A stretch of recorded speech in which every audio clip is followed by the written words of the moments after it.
please don't forget to subscribe for more awesome whispered content.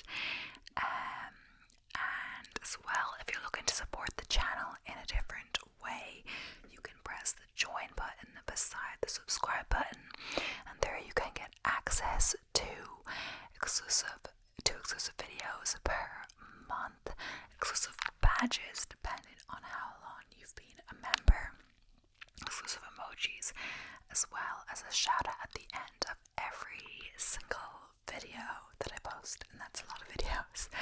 So yeah, as well as if you want to buy me a coffee, the link to that is in the description as well. So yeah. I don't want to ramble too much. I just pre-filmed a different video. First, I was a bit all over the place at the start, but I feel better now. I'm drinking my coffee. I'm, a bit far removed. Time makes things better. So I'm a bit removed from the time when I was a bit annoyed. So I'm feeling a bit better. Hopefully I won't be talking too fast. Maybe that's why I'm always talking fast, because I'm just after having my coffee in the videos. Food for thought. But in the one that I just did, I was talking much slower, especially when reading. I was practicing talking slower when reading. But yeah, I'm trying to get into it. It's getting later in the day. I could technically probably do one more after this, but I may just leave it at this and try and start earlier tomorrow. But just because of whatever happened, life, distraction, and procrastination. At least it wasn't TikTok today. Really not much, at least. I started a bit later than I intended, so yeah, oopsie.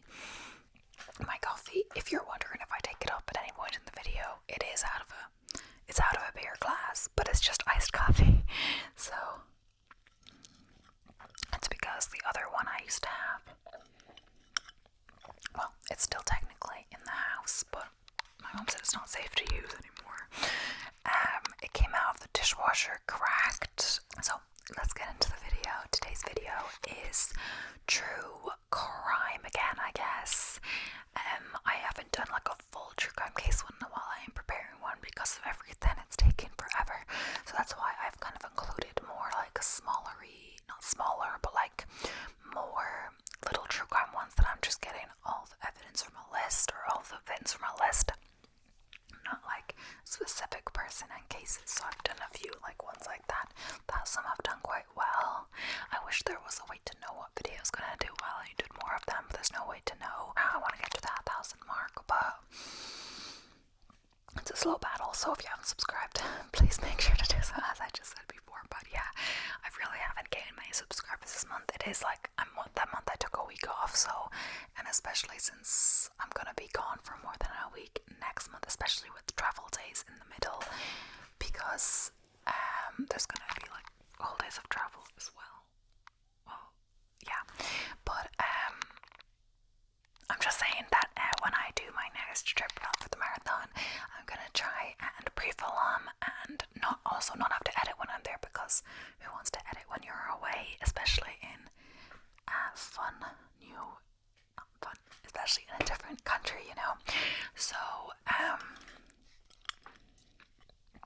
and especially if I don't think I'll be as tired as I was when I was away just now, because it won't be as compact, but still, I will have run a marathon, so that tires you out, And I'm also gonna try and do a marathon race video. So, because I have an ASMR channel, I'm not gonna actually film. I might film something in the race, but it won't be with, some of the environment of the race, especially if it's a big race. There's lots of, excitement, etc. I'm gonna have to cut that audio out for ASMR style at least. So, but at the end, and when some people say, oh, kilometer 1, kilometer 2, maybe not kilometer, probably not in a marathon because it's 42 kilometers, probably a mile, like mile 1, mile 2. Firstly, I don't want to have to take my phone out at every mile, so I'm probably not going to do that now. Also, I'm not going to like whisper it when there's loads of like shouting in the background, cheering, etc. Marathons are probably quite loud, So I might try to do that, and maybe there'll be a video of me running across the finish line. I think I'm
resourceful, although most of this resourcefulness is expressed through song, art, films, and novels.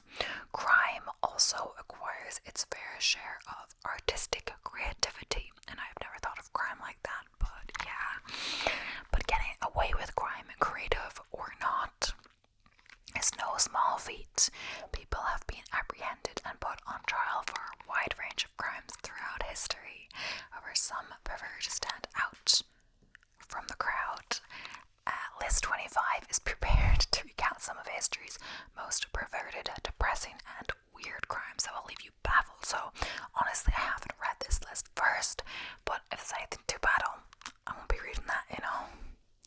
So, yeah. Obviously, murder, sexual assault, all that stuff is bad, but you know, anything too gruesome, I'll try to cut it out.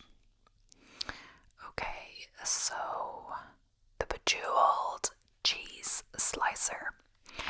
If you discover a diamond-encrusted cheese slicer while visiting any cheese-loving relatives, please return it to Amsterdam's Cheese Museum. You'll be rewarded with the world's biggest commercially available fondue set. It is the Netherlands, after all. Rodrigo Otasso, a jeweler, created the platinum slicer for cheese accessory retailer Bosca Holland. When it was stolen in 2015, it contained 200 small diamonds valued at $26,000. Despite being caught on a security camera, the perpetrators were never apprehended, and the slicer has not been seen since. Very dramatic for a cheese slicer, but yeah. But it's still diamonds. A decomposing body and a fire. So a less thrilling find occurred in South Carolina in 2021 when a group of teens visited a haunted house, discovering a badly decomposing body inside the home's freezer. The group called local deputies instead of continuing their exploration. However, less than 48 hours after the body was discovered, the abandoned house was burned to the ground in what authorities call a suspicious fire. So I'm not sure about this one.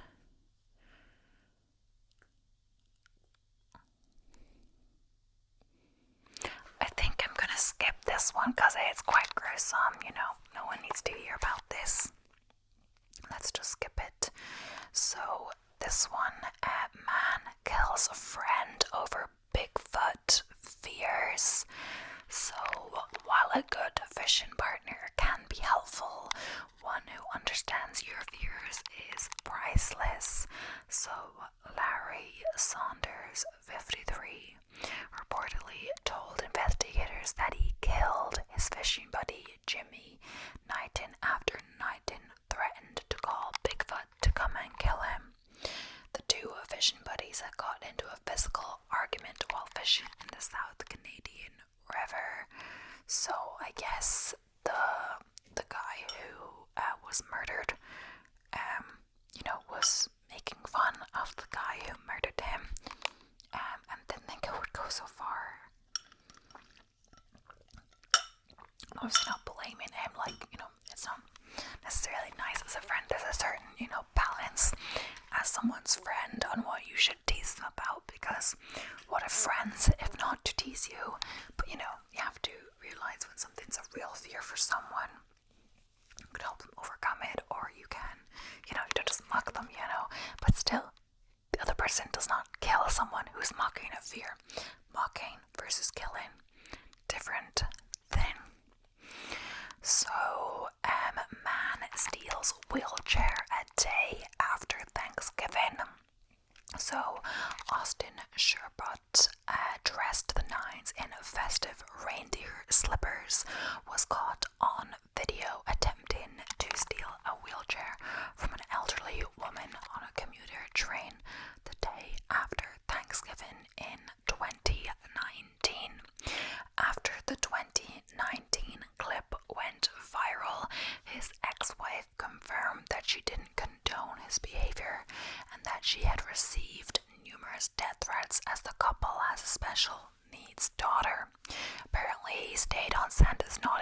the remainder of the festive season. Yeah, that's not cool. It's not cool. The funeral crasher. So, women can be dangerously destructive. Okay, so good man. And some more than others. Some more so than others. After not being invited to her boyfriend's funeral, Blair Whitten decided to show up nevertheless. She crashed through the cemetery during his funeral service and attempted to run people over, but her destruction didn't start there. I assume stop there, maybe. She also vandalized. Oh, it didn't start there, so like she started before the funeral, the day of the funeral. Didn't start there. She also vandalized the statue of Jesus, spray painting his face black just weeks before the funeral. We guess grief affects everyone differently, and there's a little one-liner there. That's the person who wrote the article. Maybe they're trying to be funny or whatever, but not sure about that. But yeah, I don't know. I guess a family dependent. If family likes you or not, etc. Maybe family don't think to invite exes to funerals, especially if you ended on bad terms, etc. Nothing personal, you know. But she took it a bit personally. But obviously, you know, if someone means a lot to you and they died, you know, you'd want to be invited, etc. But it seems, you know, they are probably right not to invite her if that was her reaction. Who knows? Never trust an irritated old man. So an 88-year-old Southwest Missouri man took out his roommate after years of thinking it through. So according to investigators, Larry Shaw and his victim lived together for nearly a decade. Shaw told investigators that he was tired of Mr. Barnes' crude language and how he treated him. He finally had enough after Mr. Barnes told him he needed to do some chores one Wednesday morning. According to court documents, he sat in his recliner for over 3 hours, waiting for his roommate to return before killing him with a shotgun. It just goes to show patience comes with old age. Patience to kill him? I don't know. Like, I don't know why they're trying to make jokes about death, but yeah, that is definitely an overreaction. But you know, these are weird crimes to leave you baffled. You know, they're not really meant to make sense in that way. I thought it was kind of just going to be creative things, not necessarily actual murders, like maybe creative little crimes, not like big things, you know. You know, when there's some like weird laws and like it's not a big deal, like some, depending which ones, like, and what they are, like everyone breaks them. It could be something tiny, but police aren't really gonna waste their time, you know, tracking them down in some are even like, you know, hard to prove, etc. But these are like actual bad things, murder, etc. So the cheese lover in the ceiling. So in 2020, police finally arrested a man who allegedly spent several weeks living in the Hagen Northwest Fresh Market ceiling in Auburn, Washington. During business hours, the man would squat above the drop ceiling, then come down after the store closed to stock up on cigarettes and food, setting off the alarms multiple times. Police spent numerous man-hours looking for the suspect in the ducks, but had difficulty finding him. The brick of Beecher's cheese he had on him when he was arrested was worth $397. How can cheese be worth so much? Must have been very big. The melon heads. So in May 2020, Justin Rogers 20 uploaded a TikTok video in which he and another man appeared to purchase 2 watermelons, scoop them out, and wear them on their heads. And if you can hear any noise in the background, I can hear it. I'm not sure if you can hear it. It's my mom in the kitchen. I think she's gonna make soup. sure when she's making it, but she said she was going to make some soup because we have lots of peppers, you know, like bell peppers they're not going off, I don't think, but there's just a lot of them. You know, it's hard to guess when you're shopping, like, how much people are going to use. And if you're away versus, like, I'm, like, very unpredictable with what I'm going to cook. So, yeah. So, we haven't used as many, so I think she's trying to use some up, you know. That's what she said. Either way, unrelated. If there's any noise, it could be that. But yeah. Anyway, let us get to the next one. I'm getting distracted. I'm probably going to do extra because I'm getting distracted. The light is actually still pretty good. I was thinking not to do another one because it was going to be getting darker, but the light's pretty good, so maybe I should continue, but maybe not. So, child shopping at Walmart. A 49-year-old Texas woman named Rebecca Taylor was charged with attempting to purchase another woman's baby at a Walmart self-checkout station. Taylor made a $100,000 offer for the infant. As the mother objected, the wacky woman kept pressuring the issue while boosting her offer. Even though the mother had never disclosed it to them, Taylor and her female companion even started calling the infant by his name. She definitely goes down in history as committing one of the most bizarre crimes in Walmart to date, which is no small feat in itself. Imagine if that was a video, all weird crimes coming out of Walmart. That could be one. The decapitated head. Okay, no, we're not doing that. Okay, I'm gonna skip that one because it sounded weird. Okay, so no, not weird, but it sounded like too weird, like gross. So, cheating lover finds car decked with mayo and ketchup. So, on March 9th, 2016, police received a call from a man who claimed that his two automobiles had been damaged and covered in a delightful mixture of mayo and ketchup. During their investigation, police discovered the man's girlfriend, Chantil S. Dawson, was the culprit. Chantil had recently discovered her boyfriend had a wandering eye, so she waited until he visited his side chick before she took advantage of the situation and not so delicately decorate both of the cheaters' cars with the mixture. Chantil, 22, was fined $10,000 for causing property damage and was ordered to stay away from her ex-boyfriend and his new girlfriend. Okay. Homeless man gets beaten to death after he's mistaken for the Terminator. So, one Utah man discovered that drugs cost much more than money after being arrested for beating a homeless man to death.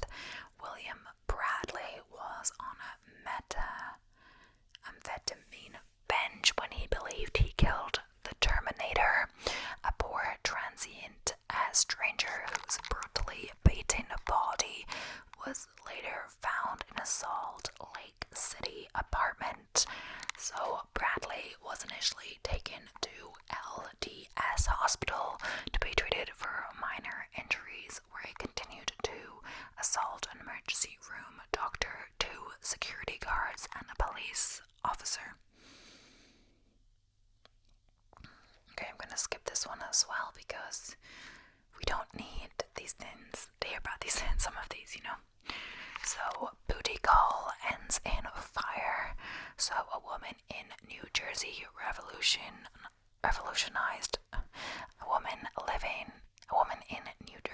revolutionized the term hot and bothered by torturing the home of the man who called her for a 4 a.m. booty call, but then proceeded to fall asleep. Taya Russell arrived at the sleeping man's house and decided to use alternative methods after her phone calls failed to wake him. Waking up to 8 missed calls and a raging fire, the tired Romeo had no other course of action available to him but to save his dog and jump then boat to safety via his bedroom window. Russell, 29, was arrested and charged with attempted murder. Oh my gosh, that is dramatic. I don't mean the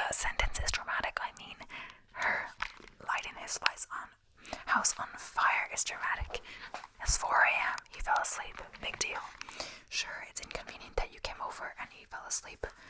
But still, would you like razor blades with that? Beware a disgruntled employee. In early 2020, Nicholas Mitchell was accused of concealing screws and razor blades in pizza dough at grocery stores around New Hampshire and Maine. His arrest came after the discovery of razor blades in the dough at a Hannaford shop in Saco that could positively be linked to him. His claim was that he did it as a retaliation against the pizza dough company that had fired him and not to harm anyone. That doesn't make sense. Of course that would harm someone. They ate into it, their mouth. Oh my god, you know. I don't know. When you can't recall being shot in the head, so Nicole Gordon's memory was shattered and slipping. The 42-year-old had also suddenly started suffering from headaches and experienced speech difficulties. After being driven to the hospital, doctors made a shocking discovery. A brain scan revealed that a piece of metal had become embedded in the bottom of her skull. Gordon had been shot, and the doctors had discovered part of a bullet. Police soon realized that her boyfriend, Jero Tay Kane, had shot her in the head approximately 30 days earlier. The bullet wound had gone undetected, as Nicole couldn't remember the event. Kane was ultimately sentenced to 25 years in prison. That's crazy. I wonder if it's something with her brain that happened to triggered memory loss or something.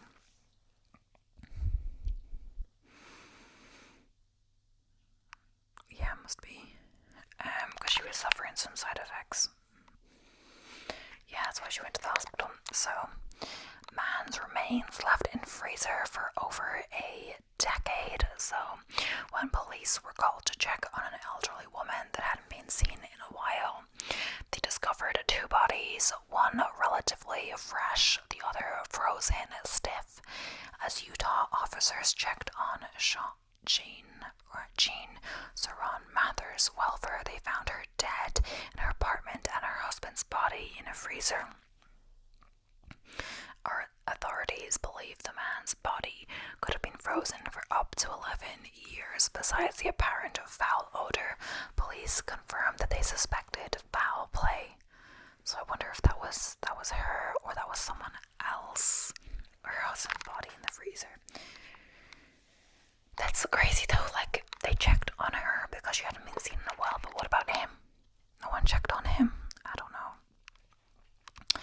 Michael Jackson impersonator gets in trouble for the late star's actions. So, a Florida man who loathes the late Michael Jackson reportedly attempted to start a fight with a Michael Jackson impersonator, Todd Mahon. Mahon became enraged when he saw the Jackson impersonator performing outside a June Din nightclub with an 11-year-old child in 2019. The 51-year-old approached the entertainer and started shouting at him, accusing him of promoting pedophilia. The chaotic situation led to bystanders calling the police, leading to Mahon's arrest. He later claimed that he was pretty intoxicated during the incident.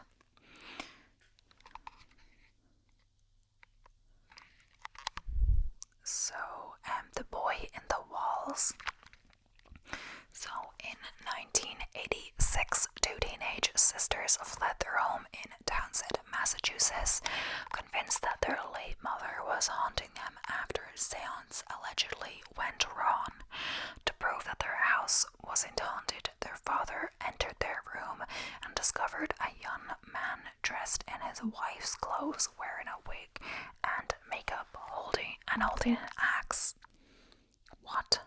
When police searched the house, they discovered Danny LaPlante, 16, hiding in the crawl space between the walls. The teen had been living inside their home for months, even carving peepholes in the walls to spy on the family.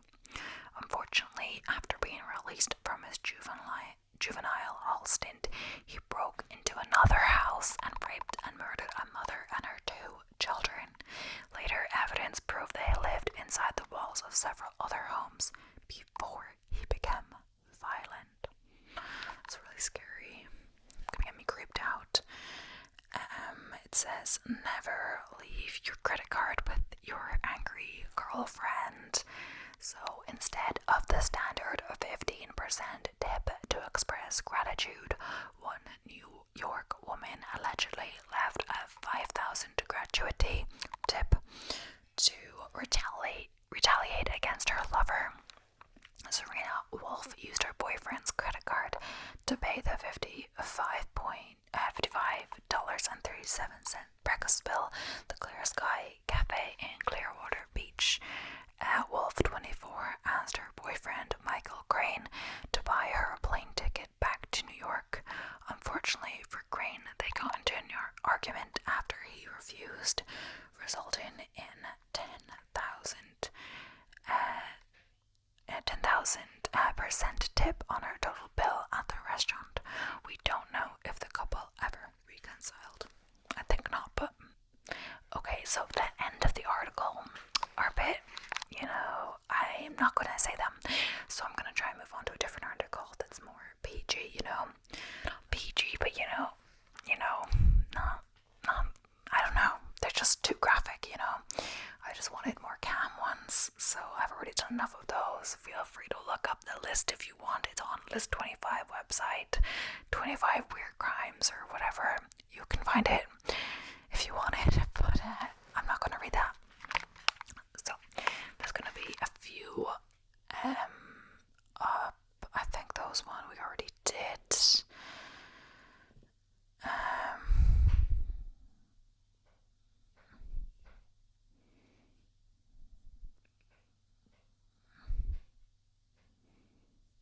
Okay, some of these are very creepy.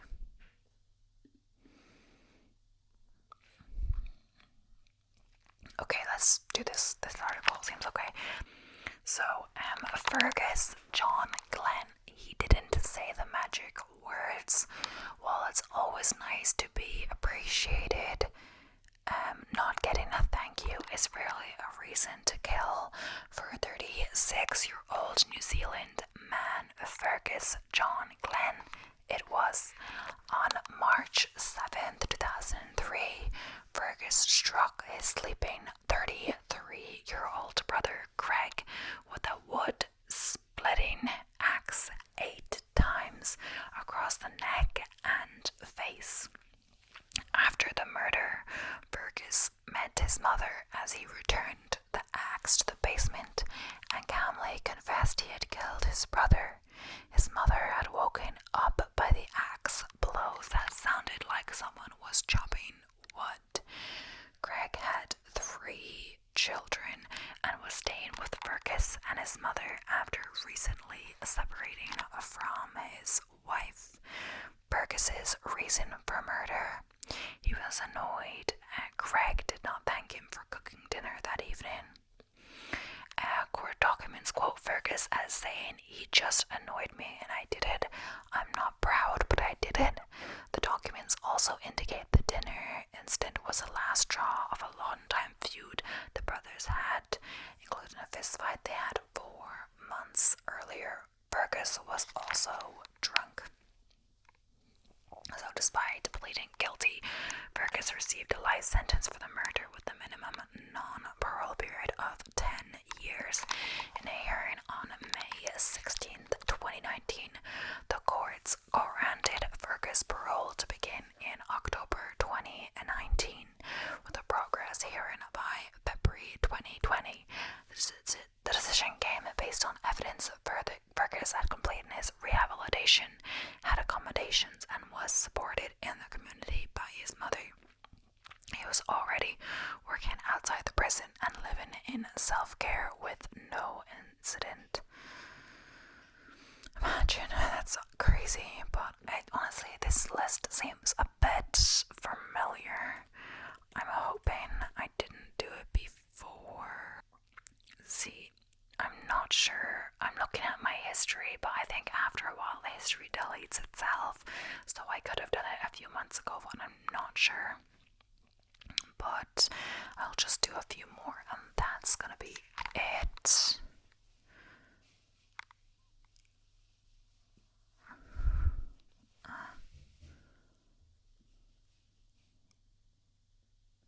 So, Glenna Brooke Pinkerton, false report on dead baby. So, while women are known to fake pregnancy for various reasons, including wanting a significant other to stay with them, someone rarely fakes a birth and death of a baby. However, 32-year-old Glenna Brooke Pinkerton from Nashville, Tennessee, did just this for attention. In March 2020, Pinkerton claimed her ex-boyfriend, Antonio Allen, shot her 1-year-old daughter in the head.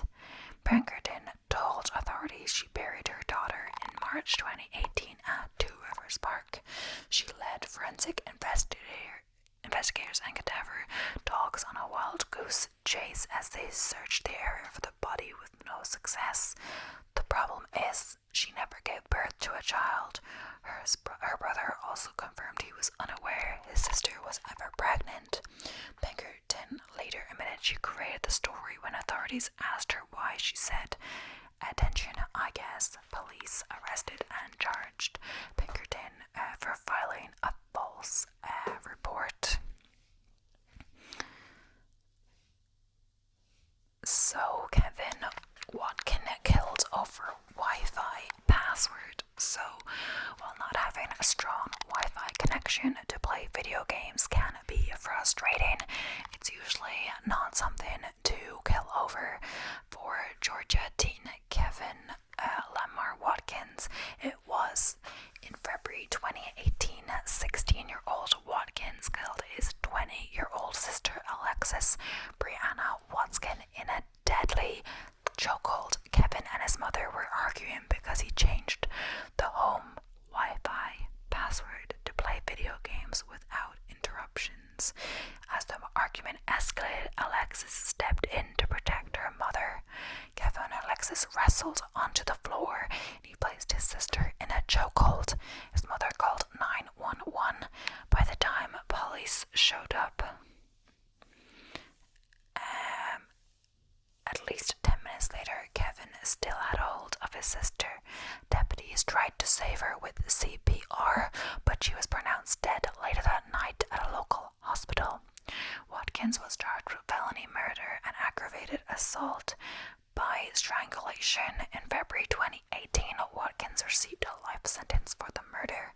He cried at the result of his sentence and said he was sorry. So, yeah, I'm going to...